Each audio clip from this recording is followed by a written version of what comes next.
I need to shortenify the mic here. Actually, I'm not. I don't really have an arc. All I have done is remove the word ecology because, as we've seen for the last few days, everything is about ecology. And so I was trying to think of what I could add to this that would be unique and interesting and would inspire you to continue to pay attention despite the fact that I don't have anything narrated by Morgan Freeman.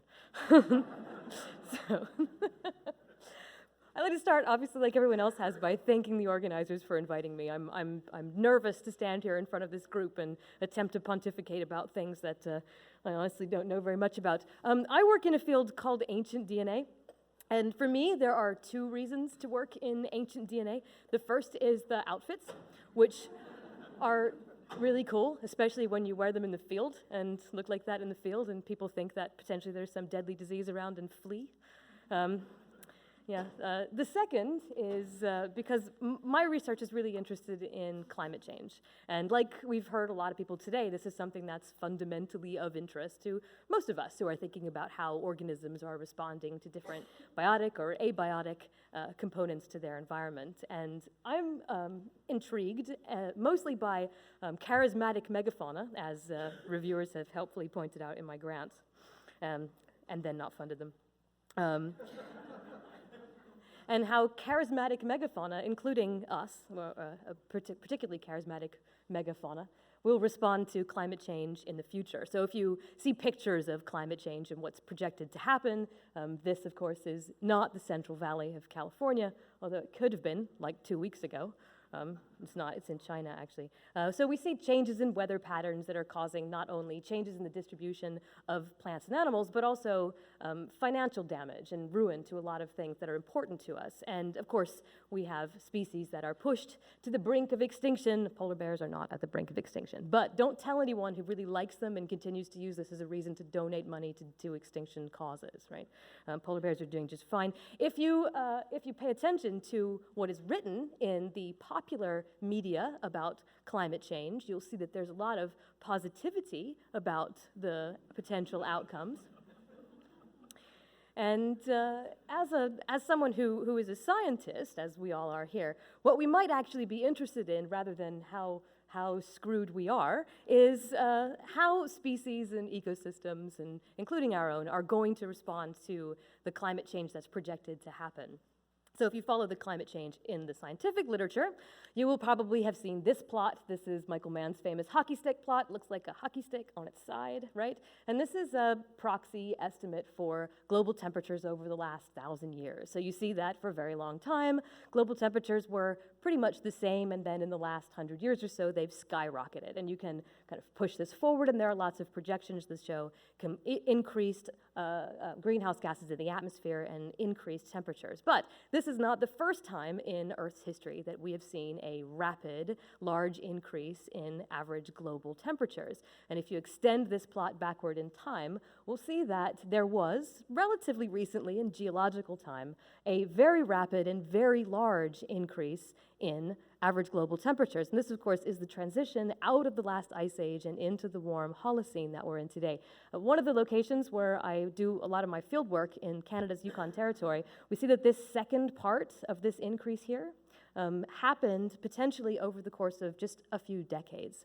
And this is actually a 4 degrees Celsius increase, whereas this is a 1 degree Celsius increase. So this is a very rapid increase in average global temperatures. And working in ancient DNA, we can actually go back through this entire time period and sample these populations and communities and ecosystems and extract genetic information from those samples that we can use to actually ask how these species and communities and populations responded to these past periods of climate change. The goal of this research is to try to come up with more scientifically based hypotheses about how to use the limited amount of resources we have to protect existing populations and species in the face of future climate change. So what can we learn in the past that we can use to inform the decisions we're making today about how to conserve biodiversity?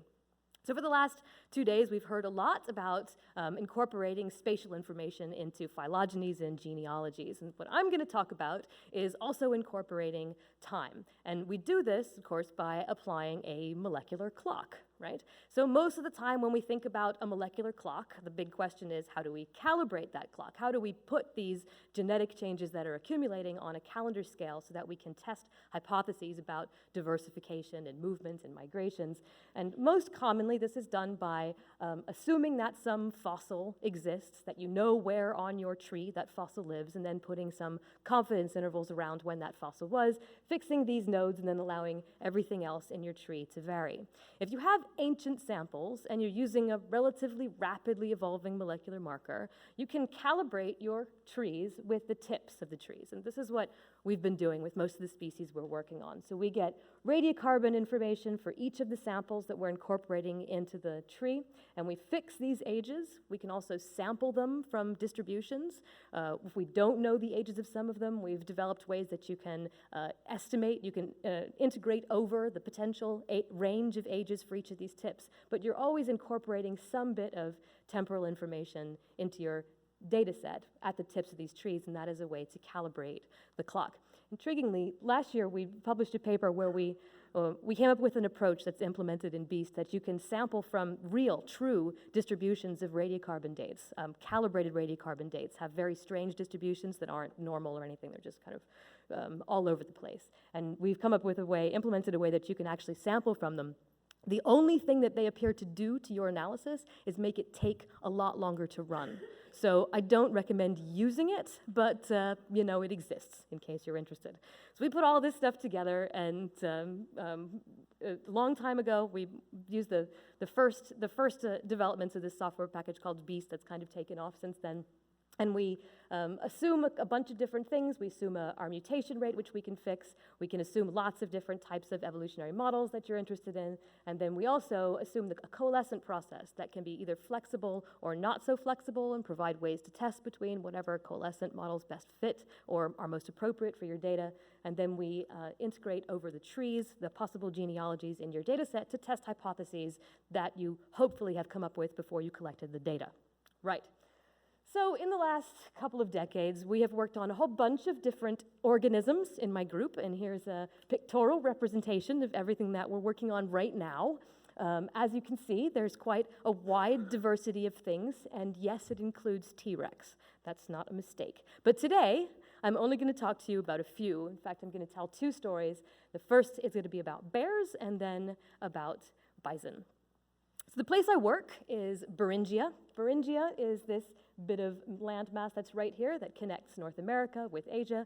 You'll see the sea level is a lot lower here. So during ice ages, when much of the Earth's water was taken up into making glaciers on top of the continents, the sea level was lower, and this was actually a very rich tundra grassland that was an important corridor for exchange between these two continents. Remember, this is North America, and this right here is the part of the world that Sarah Palin can see from her backyard to reminisce about previous presidential campaigns. Today, Beringia looks a lot like this. I'm taking this helicopter. This is actually the Timor Peninsula, so it's a little bit too far to be Beringia, but it looks a lot like this. I'm in that helicopter there taking this picture. But during the Ice Age, it looked more like this, where there was quite a rich diversity of herbivores and carnivores. There were things like mammoths and mastodons and woolly rhinos in Asia. They never made it into North America. There were camels in North America, 2 different species of horse in North America. My favorite extinct animal is a 16-foot tall bear called Arctodus, the short-faced bear. He's pretty cool. The funniest extinct animal is a beaver the size of me. It's funny. And these animals were obviously supported by this very rich grassland, so we fly out in fantastic machinery like this.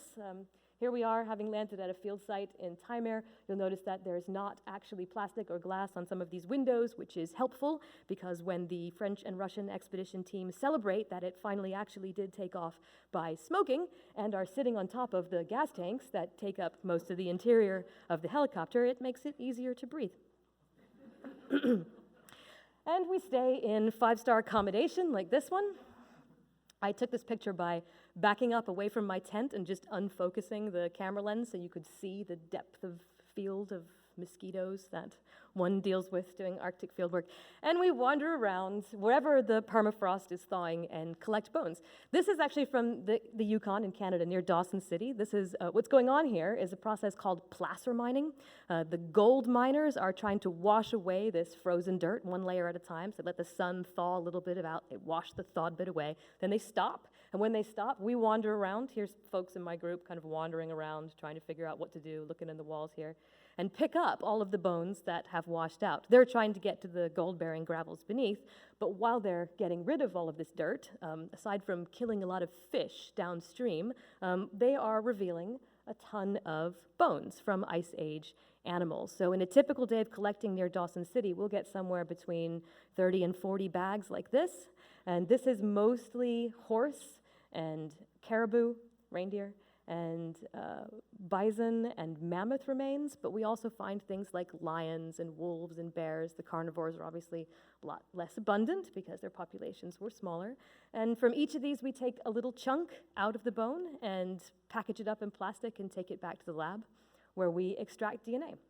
And we use this DNA then to try to assess how their populations have changed in diversity over time, looking for increases and decreases in effective population size, looking for signals of individuals moving across space. Now, of course, because we are all interested in how spatial processes affect genetic diversity and the distribution of genetic diversity, we are well aware of the fact that when you assume coalescent processes, that population structure is a big problem.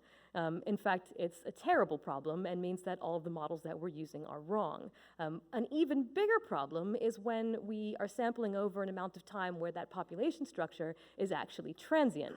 And by that, what I'm referring to is exactly these processes that we are all very well aware of what was happening over the course of the last 125,000 years, 125,000 years ago being the last time it was an interglacial, a little bit warmer, possibly no ice as far as at the North Pole 125,000 years ago.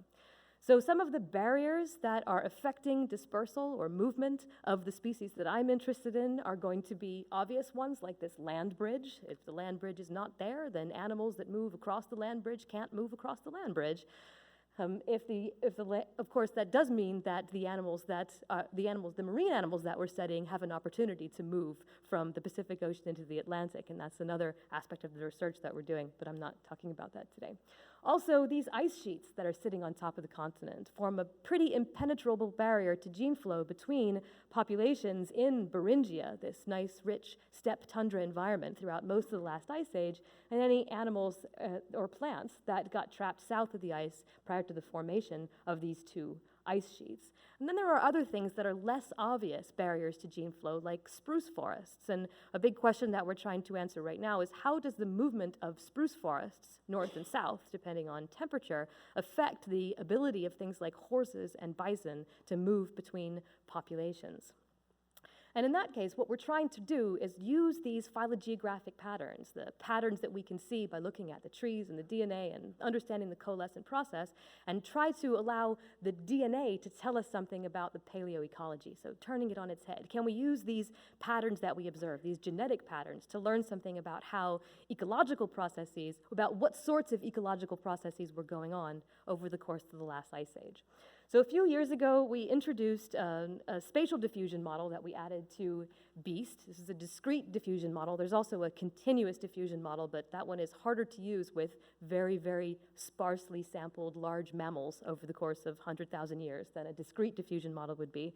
In a discrete model, what we do is we assign every sequence that we've collected to a bit of space, and then we add to our model in BEAST a continuous time Markov chain, the same kind of model that we would use to model the transitions between A's, C's, G's, and T's, to model the rate of diffusion, either in one direction or in both directions. It can be either reversible or non-reversible between these discrete areas in space. So what we end up with after we integrate over all the trees is some probabilistic distribution of where in space each of the nodes were, and then some statistical estimate, usually by Bayes factors, of how likely it is that this node is one of any four of these different locations in space. And that just means we've incorporated this into the BEAST model. I'm not going to talk about this because we've had enough talks in the day, so I'm going to move on to the examples.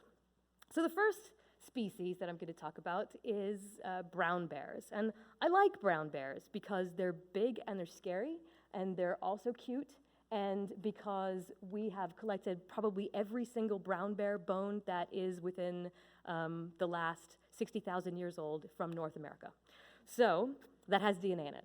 So another important thing about brown bears is that mitochondrially, they show very strong phylogeographic structure, where we have 4 major clades and some smaller clades, where clade 1 is only found in Europe, clade 2 is only found off the coast of Alaska in these ABC islands, clade 3 is distributed holarctically. Remember, if you turn this map like this, that space is actually very close to each other, and clade 4 is only found south of where the ice barrier was. So in 2010, I guess, we decided that we would come up with the all-encompassing brown bear mitochondrial phylogeny and apply these discrete diffusion models to see if we can understand why and when this phylogeographic pattern arose in the recent evolutionary history of brown bears. So here is a tree that is estimated. It's color-coded by where in space these nodes are believed to have occurred based on the tree. So we have lots of different places that are sampled, and we see that we have this same clade structure that we saw before. Clade 1 and 2 clustered together, clade 3 and 4 clustered together. There's clade 4. It makes sense that it really is within clade 3 because these are just bears that managed to get down into central part of North America before the ice sheets were formed over top of the continent. And then we can look at the dispersal of bears across space. And this is color-coded. The arrows are color-coded by the darkest pink arrows are those that have the most support, the highest base factors, that this is really a connectivity, a region of connectivity or dispersal for these particular animals. And so the one that is strongest is actually a migration of bears or dispersal of bears from southern Europe into North Africa, right? And that is over here with that little arrow in the tree. And there were only a couple of bears that we had from North Africa. There were actually 4 of them in this tree, but they're all very closely related to each other and to bears from southern Europe. And the timing of this is somewhere within the last 1,000 years. And this is probably people taking bears into North Africa for kind of gladiator-type conquest things that were going on at the time. So this is probably anthropogenic movement of bears from one place to the other.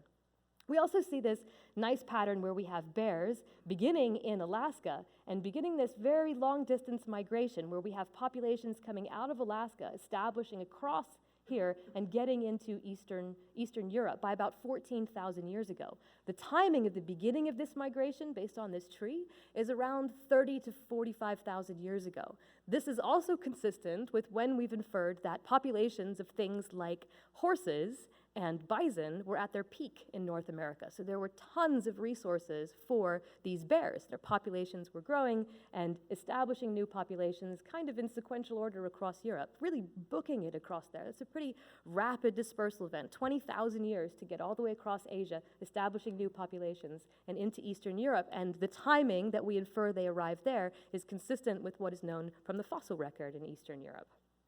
So that's pretty interesting. But the one thing that was really weird about this particular tree is this very strong connectivity right here. And I've drawn the arrow between Ireland and Svalbard here because this is to represent all polar bears, right? So if we go back to the tree here, what we see is that clade 2 is these ABC Island brown bears, and the ABC Islands are right here, right off the coast of Alaska, and all polar bears. And these are polar bears that are alive today. These are 2 polar bears that are 100,000 years old. And then this is a population of bears that I will ignore for the moment and talk about later. So this was pretty confusing, that polar bear mitochondrial diversity is nested within brown bear mitochondrial diversity. So thinking that this was a confusing thing, we and several other groups at the same time decided that we would just sequence a whole bunch of bear genomes and see if we could resolve this particular problem.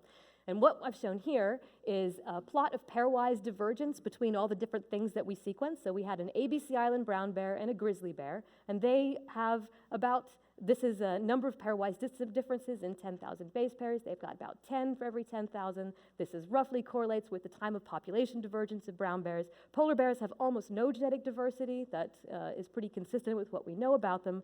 But if you look at the pairwise comparison between polar bears and ABC Island brown bear and a polar bear and a grizzly bear, we see that they're not the same. They don't sit on top of each other. And this suggests that there is something weird going on between these guys. In fact, the ABC Island polar bear comparison is pulled a little bit in this direction toward polar bears. And so there's a hypothesis that can be stated that perhaps there is some inbreeding, interbreeding, some genetic introgression going on between these ABC Island brown bears and polar bears, and maybe this explains this very strange mitochondrial pattern. So is this an example of hybridization? So to test this, we did, of course, use the D statistic, which Scott has helpfully introduced yesterday, so I don't have to talk about again. But in case you are confused by it very briefly, this is kind of what one would expect to see, where the black bear, we've polarized the alleles, we say the black bear is an outgroup to polar bears and brown bears. We see a mutation that occurs here along the lineage to brown bears. The brown bears are the same, and the polar bear has that ancestral allele.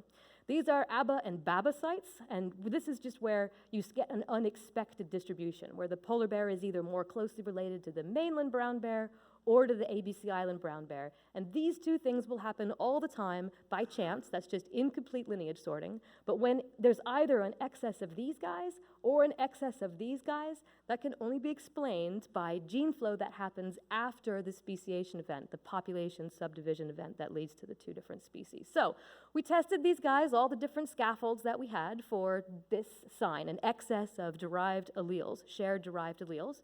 And so we looked at all the different, we compared the mainland brown bear to all the different polar bears and asked, is there any one polar bear in our sample that the mainland brown bear shares more derived alleles with than any other polar bear?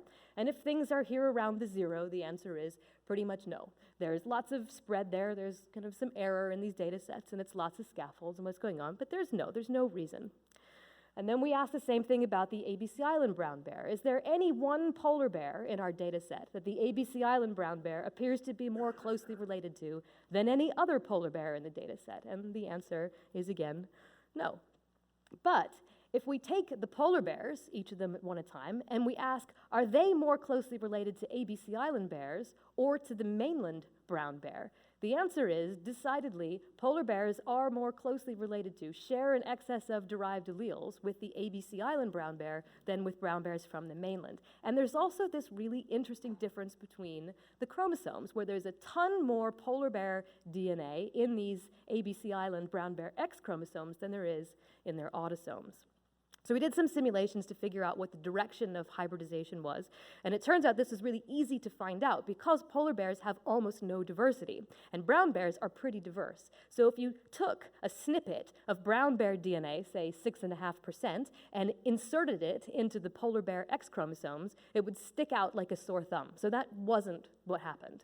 But instead, if you take polar bear DNA and you stick it into the brown bear, you can't tell that it's there. So that is the direction of introgression. So then to ask what the demographic process leading to this was, we called in the big guns, Monty Slatkin and Flora J., who was in his lab at the time. And we did some modeling of lots of different scenarios about what could happen. Either you have an island full of brown bears and polar bear girls move there, or you have an island full of polar bears and brown bear boys move in. And we do a lot of simulations and then figure out what the range of DX to D autosome ratio would be given these particular scenarios. This is way too little. In fact, in reality, it was about 14 that we were looking for. And it was only in this particular scenario where we could get a DX to D autosome ratio that was even approaching something that looked like the data that we'd collected. So the hypothesis we proposed for what happened was you had this island that was glaciated, the ice was pushed a lot further south, and there were bears that were stranded on that island, and then as the ice receded, the bears got stuck there. Brown bear boys, and boys are maternally philopatric, the females stay with their moms and the males disperse. Brown bear boys would have gone onto that island and mated, hybridized with the polar bears that were there, eventually transforming all of the polar bears into what looked like brown bears. And of course, because brown bears boys are taking fewer X chromosomes than autosomes, the rate at which the X chromosomes would be converted back into brown bear would be slower, and they're also not taking any mitochondria. So the polar bears are maintaining, the ABC Island brown bears are maintaining that polar bear mitochondria. Of course, that's not the end of the story, because that X to autosome ratio was not right. In fact, it turns out that the situation is more complicated, but what we should probably expect to see, because we understand how evolution works. So I'm going to show a plot now. We went and sequenced a whole bunch more bear genomes, and instead of comparing these guys to the Alaskan mainland bear, because you can only estimate a proportion of admixture that is more than something that you assume to be unadmixed, we got a brown bear from Sweden, which we said has no polar bear DNA in it. He's our least admixed bear. And so what we're looking at here is a plot where if the dots fall up here, there's more polar bear on the X chromosomes. If they fall down here, there's more polar bear on the autosomes. Here are ABC island bears. They're still up here on the X chromosomes. And now we have DX to autosome ratios that are pretty much within what our simulations, our theory has predicted they would be. If we look at just the ABC Islands, we see a nice geographic pattern where the bears that are closest to the Alaskan mainland have more brown bear than polar bear, and those that are the furthest away have retained more polar bear. But if we look at the Alaskan bears, what we see is an excess of polar bear DNA on the autosomes rather than the X chromosome. So that is really bears from the ABC Islands that are male, again, dispersing onto the mainland and taking with them polar bear DNA. So here's an example of how climate change brought two species together, caused genes to get all mixed up, and now these genes are having an effect on these populations everywhere. Of course, I did say that I was going to tell you some story about these right here. These are actually brown bears, and we know they're brown bears because the isotopes that we've measured from their bones show that they're eating a brown bear diet, not a marine diet. So they're very easy to tell whether brown bears or polar bears. And they're from Ireland. This is an extinct population of brown bears from Ireland. So we went and said mitochondria no more, and sequenced genomes from these extinct brown bears and estimated the amount of polar bear ancestry in these bears. And what we see is that prior to the last ice age, and here's the last ice age, we have a little bit of polar bear ancestry in these Irish brown bears, but around the time of the peak of the last ice age, not only did these brown bears have the polar bear mitochondrial DNA haplotype, but they have up to 30% polar bear ancestry. And then as soon as the ice recedes, we have a rapid decay back into being a brown bear. And what we're doing with these bears now and the bears from the ABC Islands is looking to see whether there is anything conserved between these two populations that might mean that this is something that's important to be a brown bear or important to be a polar bear, possible speciation loci.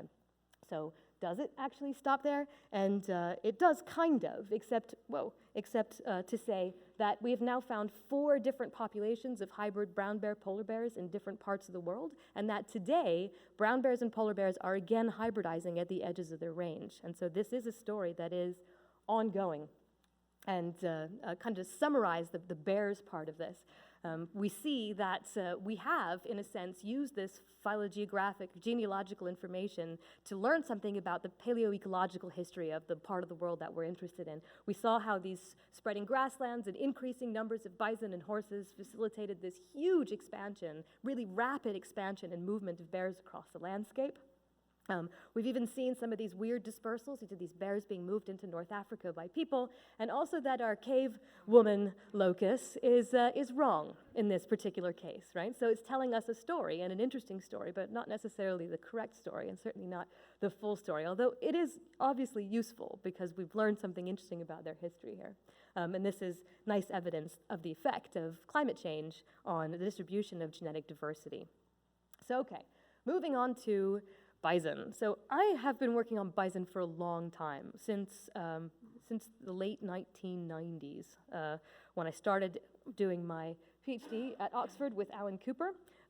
Bison I got because I was the last to get to pick, and nobody wanted them.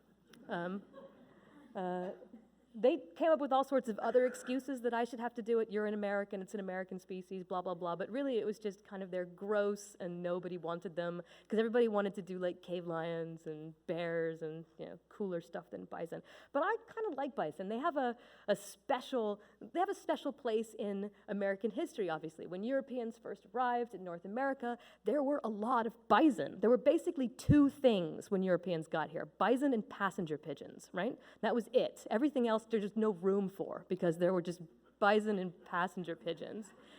And so we killed them, all of them. And now we have this incredibly rich diversity of things.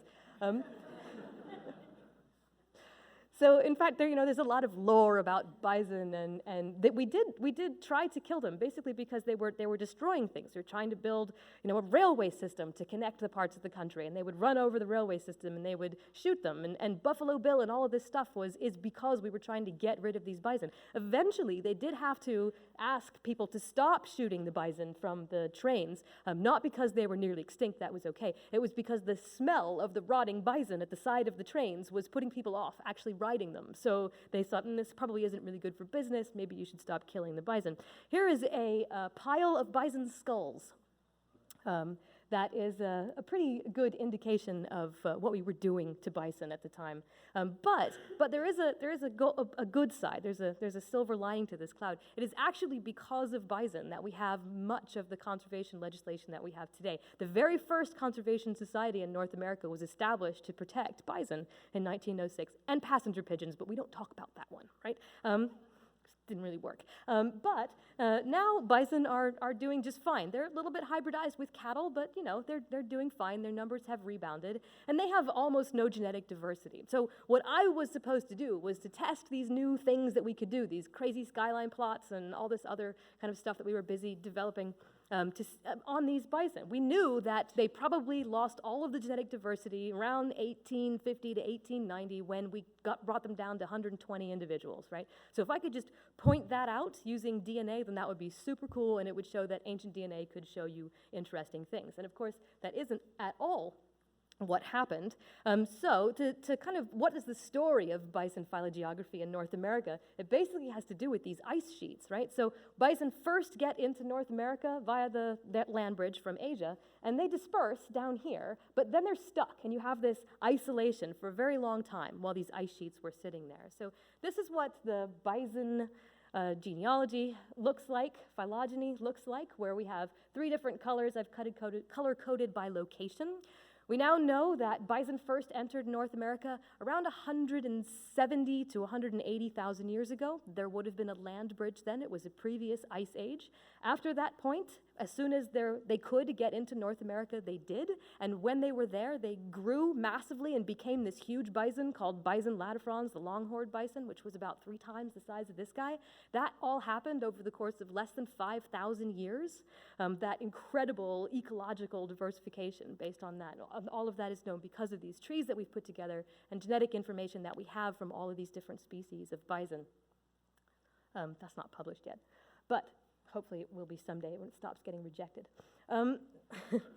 The red here is all the bison that's from North America, and then the blue here are the bison that exist today. So they have almost no genetic diversity. There are 2 subspecies of bison. They can't be differentiated using mitochondrial DNA. They can be differentiated using microsatellites a bit. It might have something to do with the cattle introgression and the plains bison, but we won't talk about that either.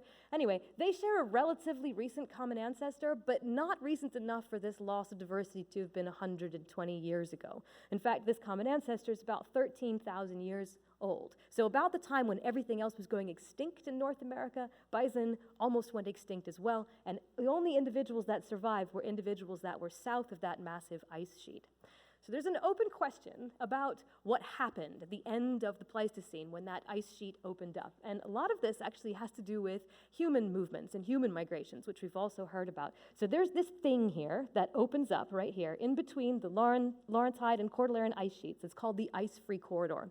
And a hypothesis in human evolution has been that people were stuck up here until the ice sheet separated, and then they somehow got down here. Either that, or perhaps they took a more coastal migration route and would have gotten down here much more quickly. Now, we heard last night a little bit about how the people came in and there was one migration down here, et cetera, and so forth, but there is some cultural evidence and artifactual evidence that, in fact, when these ice sheets opened up, people actually moved north. And these people were bison hunters. So what we were interested to do here is to see whether we could use this bison phylogeny to test whether or not it was possible for people to have moved from the south to the north after the opening of this ice-free corridor. About more than a decade ago, I had a paper with a whole bunch of people. This was the first beast paper where we had looked at the movements of bison over space, and here we see timing of movement back and forth between Asia and North America, back and forth between Beringia and the area south of the ice. You have the ice sheet come in, and then it opens up and we see a little bit of these different haplotypes, the two clades of bison moving toward each other, but we found no evidence that they actually traversed the corridor. In fact, this was supporting the geological evidence that it might not have been open and passable really ever at a time, because it would open up a little bit and then get completely densely populated by forests that these animals and also people probably couldn't pass. So we went out and sequenced a whole bunch more bison, and I'm not expecting you to be able to see that. I've just colored it by north and south of the ice. I've left the Asian guys out of here and rooted it with yaks, because yaks are the closest mitochondrial thing to bison. This is another confusing story that has to do with caveman locust not always getting it right.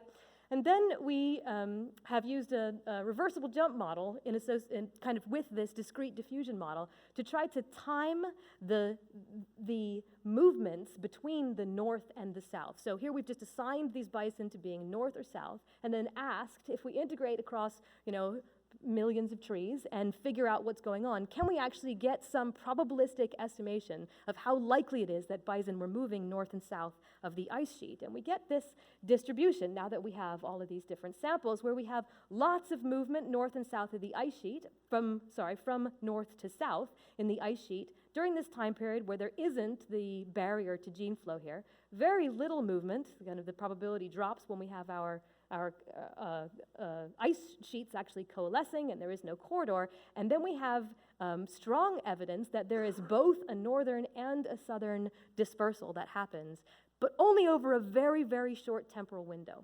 So there was a tiny little short period of time where bison could get from the south to the north, and where people, these Clovis people who were already established culturally, already established south of the ice, could have followed these bison into the north. This corroborates some really recent and pretty, something that people like to argue about, evidence from the American archaeological record. So in this way, we're using these phylogeographic patterns to learn something potentially interesting about the ecological history and the dispersal history of other species, not just the things that we're particularly interested in. So we found out using this model that this ice-free corridor was in fact passable by at least one species. This is the first evidence that any species has moved through this corridor after it started to open up after the last ice age. This has never been shown before, and it's been very hotly debated.